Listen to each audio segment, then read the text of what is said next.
Welcome to the Mojo Market Report. Here's your hosts, Dave Sturchio and Chris Gueci. What's going on, everybody? Welcome to another episode of an edition of the Mojo Market Report right here on a Feel Good Friday. It is Friday, April the 21st, 2023. And, of course, your host, Dave Sturchio, Chris Gueci, back for another loaded episode. Full of NBA stuff. We'll get into that shortly. First and foremost, let's go Rangers. Another big win for the blue shirts, the good guys. They do it twice at the Rock, bro. That's a big, and I know a lot of people that were there, and I'm sorry that you guys spend that money to be there, but I don't think it was that expensive because, everybody was there. So it's it feels like tickets are being given away at the door.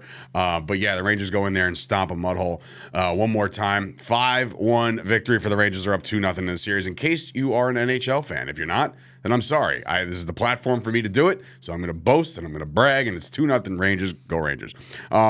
Little follow-up from yesterday's conversation. As we ended the show, we started talking about Max Scherzer.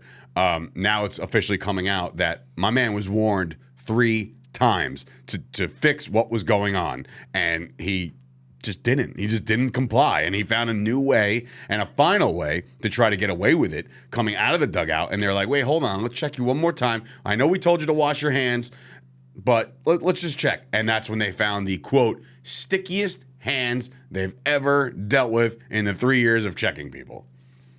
He's a cheat. Max is a cheater. No, I had a good day trolling yesterday. That's you did. Kind of where I went with it. I don't care either way. Honestly, it takes one to know one. We're Yankee fans over here. Garrett Cole's voice cracked uncontrollably in the press conference after he cheated. Did you cheat? No. Mad Max just took a different approach. He said, I want to fight everybody. He said, I swear on my children. Yeah, There's no stone left unturned. That's why you don't do that, Maxie, baby. And he stands on his, Max came out last night and he spoke about it, and he said he stands on it, and there's a bigger issue, and it's the Major League Baseball has got to deal with that umpire. Oh, stop. First of all, there's been 3 ejections. Yes, and it was all that umpire. But this time, it was the crew chief. It wasn't that guy. That guy is a rock star, okay? He is the most famous umpire in Major League Baseball right now. Since the guy who blew the perfect game. What was his name?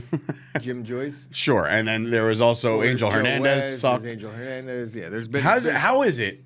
And that's when there's a problem. However, I guess I can counter this myself by saying I know a lot of the referees' names in the NFL. No, I know... I don't know a lot of umpires. Look, the only time I know umpires is when stuff like this happens. I do know a lot of umpires just because, if you watch baseball for a long time, they're the same umpires for typically a long time. So you get used to hearing their names. I remember there's a guy named Chris Gueci is an umpire. Yeah. I actually posted a Chop Sports Facebook group right before we started about you holding the lead in the LIV golf tournament in Australia. Gooch holds early lead. So good luck. I've never golfed a day in my life. Never, not even at the range. You ever go to driving range? I will light up. Oh, here we go. 100%. I could drive the shit out of a golf ball, but I can't place it at all. And the minute you enter putting or look, I'll drive a golf ball fairly straight. If there's any type of dog leg or anything, which I've never even attempted one because I just said I've never golfed, but I couldn't do it. I have no idea what I'm doing. Okay, cool. Explain what a dog leg is. A dog leg is when... I'm like, what is it? Look, so say this is the course. Okay. Say this is the fairway. This is the tee. This is the fairway. The green is over here. So it's like... Oh, so a curve in the course. Curve in the course. I don't know if we have to say dog golf leg. Terms, at least. I played Tiger Woods a ton. Yeah, it's a great game. Great game. Honestly, I might be the best Tiger Woods golfer in history. Nobody believes you. But anyway... PS2 or... The old days? Yeah, that's pretty much when the last one was released. Tiger Woods, you could hit it like 480 yards and attack the spin in midair and just stick it right on the green. As sticky as Max Scherzer's hands. Little baseball news outside of that. Did you see Madison Bumgarner got DFA'd? Did you see the Madison Bumgarner situation with, who was it? The Wilson Contreras the day before that? No. Oh, is that why? Is there a reason behind it? It was just almost a fight, so I love that kind of stuff. So Mad Bomb, who he was infamous for being just a lights-out pitcher in baseball, in the playoffs in particular, DFA'd, and now the Diamondbacks are on the hook for $34 million left on his deal. Like, A, how much do you have to suck to be let go and be owed that much more money? B, would you take a flyer on him? No. No, he's done. Why? Way past the prime. Why? The Yankees and the Mets are both banged the hell up in their starting rotation for at least the foreseeable future. But my point is, we have a guy that could give up 6 runs somewhere. That's true. Within the organization. Plenty of kids can do that. Anyway, let's get into some NBA, ladies and gentlemen. Now, if you're DFA'd and you claim him, you're on the hook too now. So the Yankees, is that how it works? Yeah, they're definitely going to. Then nobody's going to claim him. Waivers, and then if anything, he could sign wherever he wants. That's how that'll go. And that's just an addition because that's guaranteed money in baseball. So if you sign like a 1-year, $2 million deal, guess what? You get $36 million. No, I don't know I don't think that's how it works. I don't think that you're allowed to compound. I'm not positive, but I think what ends up happening is you get the alleviation. Whoever signs you, usually it's a minimal the deal, Diamondbacks, if it's will a 2-year alleviation okay, on that I deal. get it. All right, fine. All right, so NBA playoffs last night. Got chippy in Brooklyn. Where Brooklyn at? They get back into their home court. They're feeling themselves. That game got pretty damn chippy. I watched thoroughly. What? I don't actually think I believe what I just said. Now that I'm thinking about it, because so why either. would the player care what he's signing for then? Right, because he's already owed that money.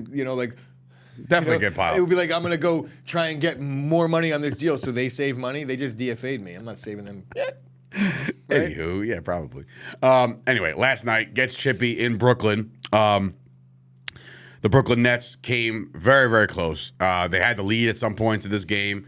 I for sure, they were literally, I was at the bar last night. Rangers were here. The Nets were here. So I was very obviously over here.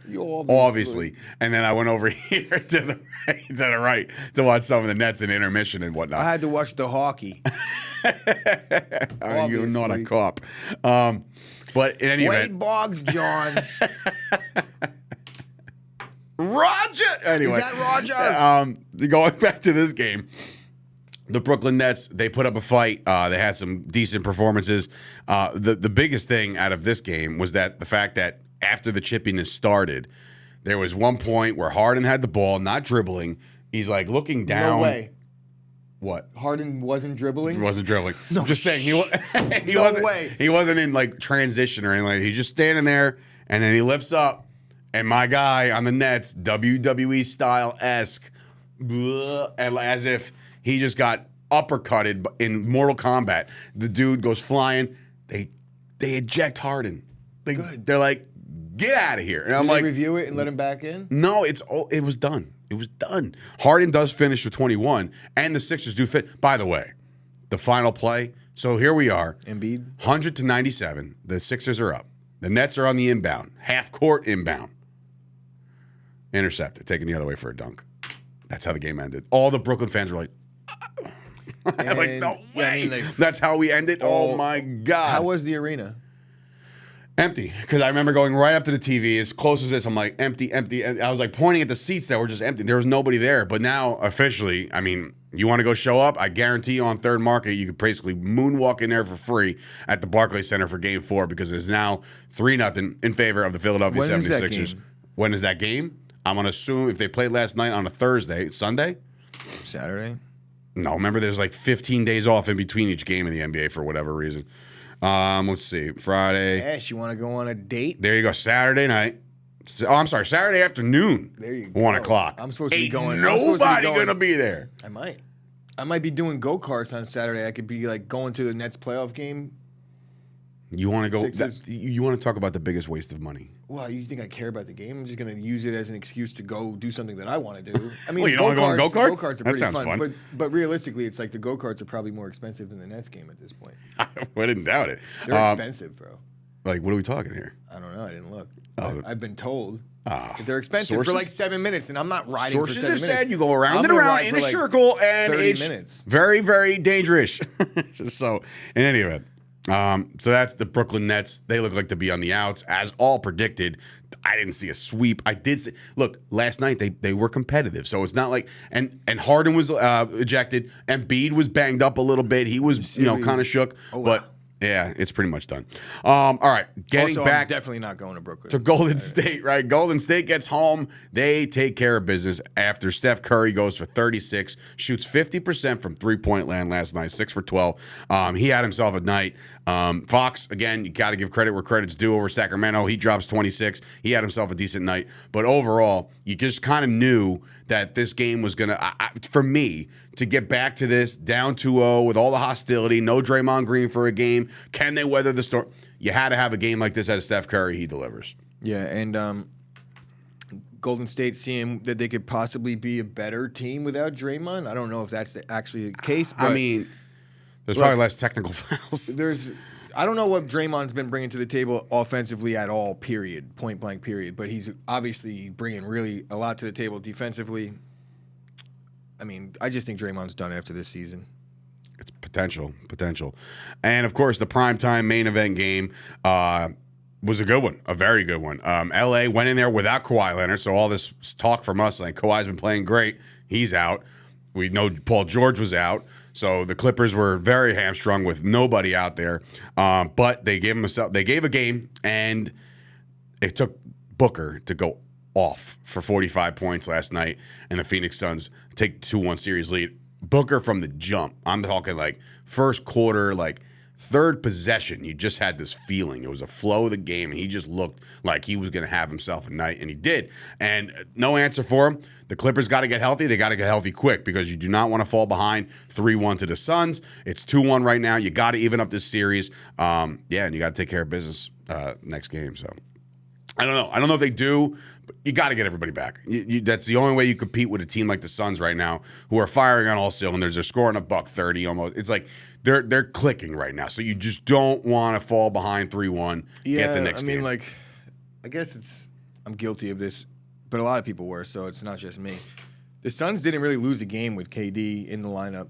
They come into the playoffs, and then Kawhi Leonard, basically shows up. KD has the game of his, of the season. Realistically, Westbrook had a great game, almost a triple double. Made the defensive stops, blah blah blah. No, I'm talking about last yesterday, night. But I'm talking about in game one and then all of a sudden it was like a 10-point lead in game two, midway through the second, and then it was like, wow, is the Clippers just better than the Suns? And then since that point, it's been complete domination. Obviously, the injuries, and yesterday was a better game. I didn't watch it because I just expected it to be a blowout. Started late, too. And I was no longer with us last night by the time that game started. But now in hindsight, I'm looking at it, and it's like, well, Phoenix might be that team again. They only lost one game. It was in the playoffs, so it was highlighted. But now since, it's like they could pick your poison. It's KD and Booker. Along with Chris Paul, along with Ayton, it's just like the team is stacked, dude. The team is absolutely stacked. And it's funny, my boy Greg, who joined me last night, he had a plus 700 bet for Russ to triple-double, and he fell 2 rebounds short. It's like, oh, man. But as far as prop bets are concerned, out of the 3 games that we talked about, Embiid under, because, again, he was banged up. He falls under. He was set at 31.32, and he scores 14. Steph Curry went over. Obviously, he was set at 31.1. He hits 36. And, of course, Booker slaughtered his number. So you made some money last night if you had some little coinage on Devin Booker because he just went nuts. And, of course, Kevin Durant missed his number by 1 point. But that's what happens when one guy goes for 45. Chances are other guys aren't going to score over 30. But you can't predict that.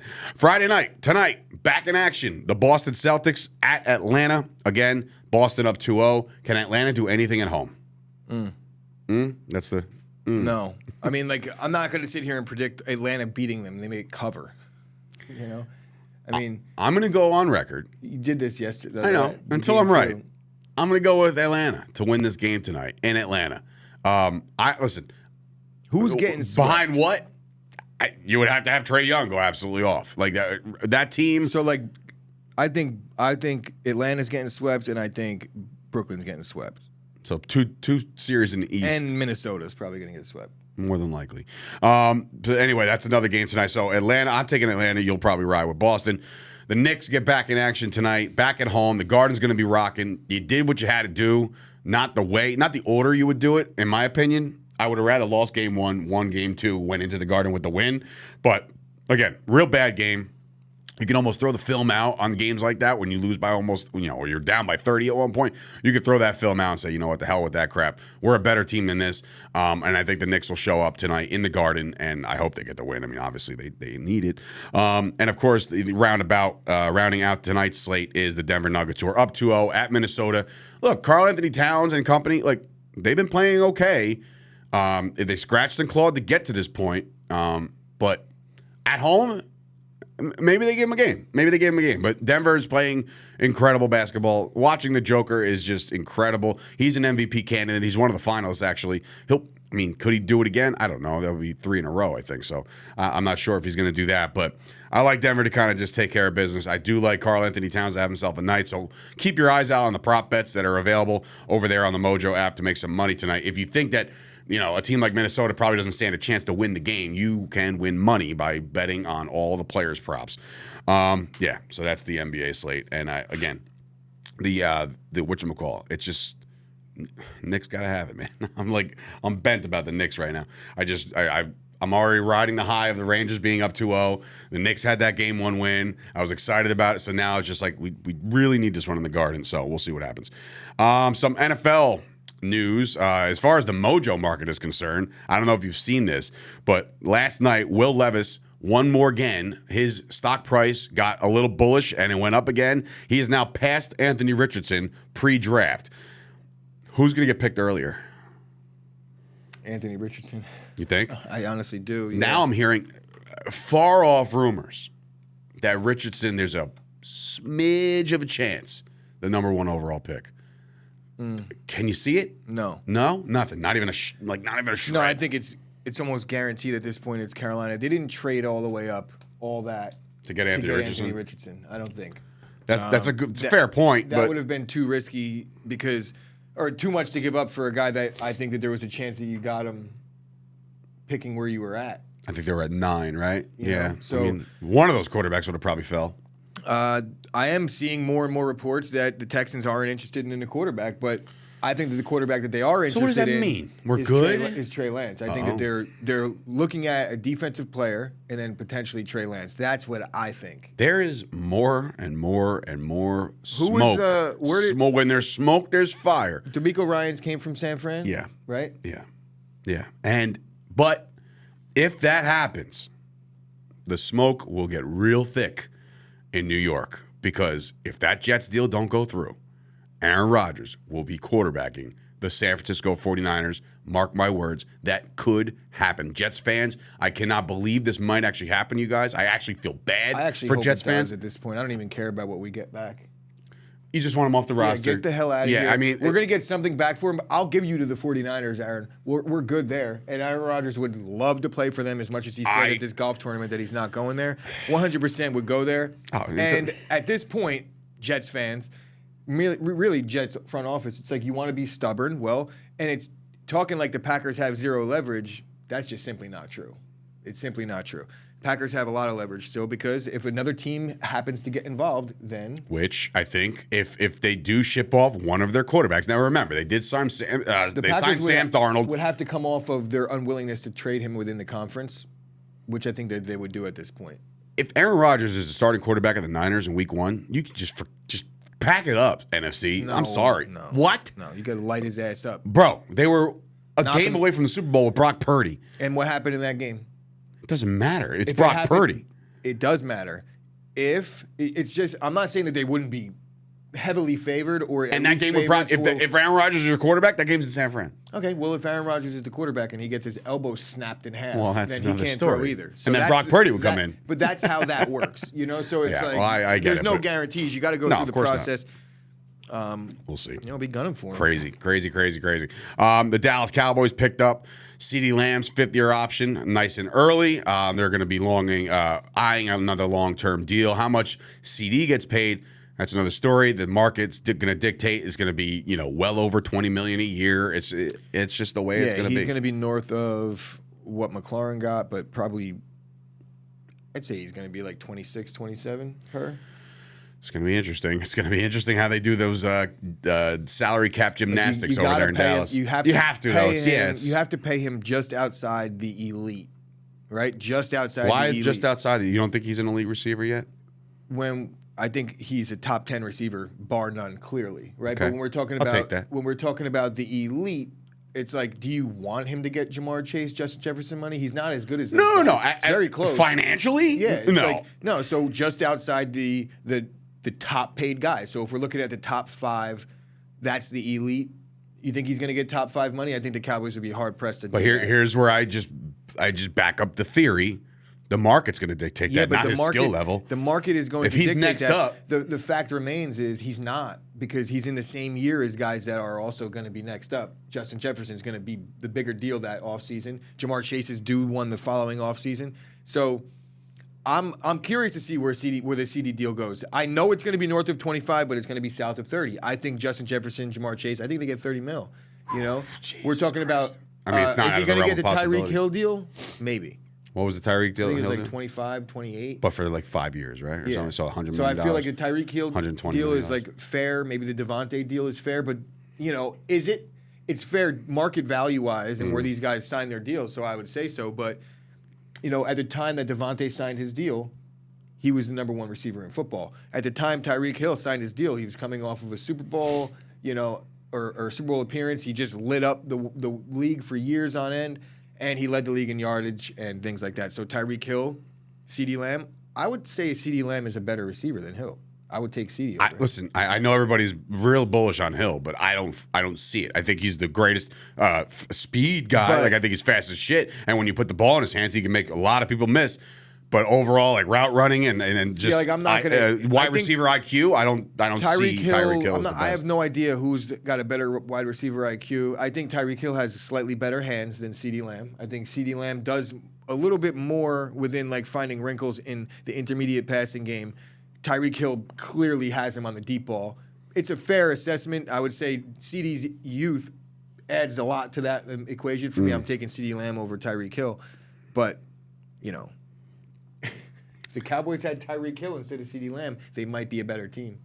Just might. Schematically, maybe. I don't know. You know, it depends because he does a lot to the defense when he's out there. Couple more nuggets here. Matt Patricia, potentially to be hired by the Philadelphia Eagles as what? Nobody really knows. I don't know what his role is going to be over there. He's the new Vic Fangio. He's there to ruin everything. Okay, perfect. I hope he shows up with his backwards hat and his pencil in his ear and does nothing for the Philadelphia Eagles. I heated up my coffee. Anybody see the Cardinals get new uniforms? The same new uniforms? Like they're not. First of all, I looked at them like they're new, and I was like, just got new uniforms. Who? 2005 was the last time they changed it, dude. They have the smallest team on earth because they showed the three guys, and I was like, they have like. Well, here's the thing. I mean, I know Kyler's small. I didn't know James Conner was that small. Oh, first of all, it's hilarious because I look at like they use James Conner like. Hey, Buddha, can you pose? And he's like, dude, I want out of here. And they're like, oh, all right. Hey, DeAndre, can you pose with this? No, I want out of here. Nobody wants to wear this jersey. Who was the other number 25? No, it was no number 25. It was number 2. It was James Cook. It was James Cook. It was number 6 is James Conner, and then it was Kyler, and then it was I believe it was like they're Hollywood Brown. No. Are you sure? Yeah.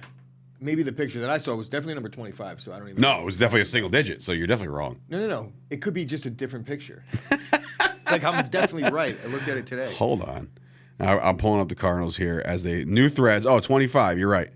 Oh, that's... Shocker. Shut up. But that is a different picture than what they use. But yeah, I don't know who that is. He's taller than the rest. So this is the one. This is Hollywood Brown? Yeah. Yes. All right. So he did do the alternate jersey pose.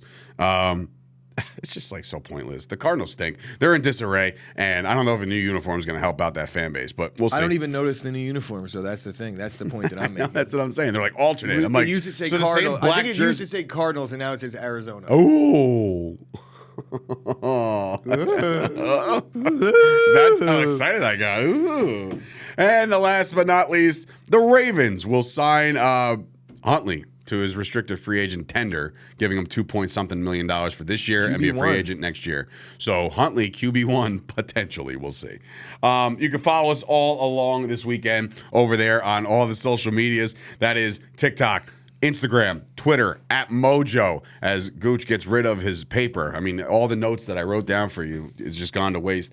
And, of course, join the Discord. It is the daily conversation to be had. Go over there. Check out what's going on with this guy's just it's Friday. Yes, go join the Discord. But also, enjoy the basketball. Enjoy the hockey. Enjoy all the playoff festivities in New York. I know one of the teams is probably on their way out, and sorry for Brooklyn. Is this the last weekend before the draft? Yes, it is. Yeah. Next Thursday is the draft, ladies and gentlemen. So next week we will do our mock draft. We will put together at least, for 4 days before it happens. So maybe picks 1 through, I don't know, do the math. 31 divided by 4 would be 7. 8 picks a day. Sure, there it is. We'll do 8 picks a day per team, see where they're going. We'll analyze whatever we got to analyze. And, of course, the NBA playoffs roll on. Are we going to go 32-1?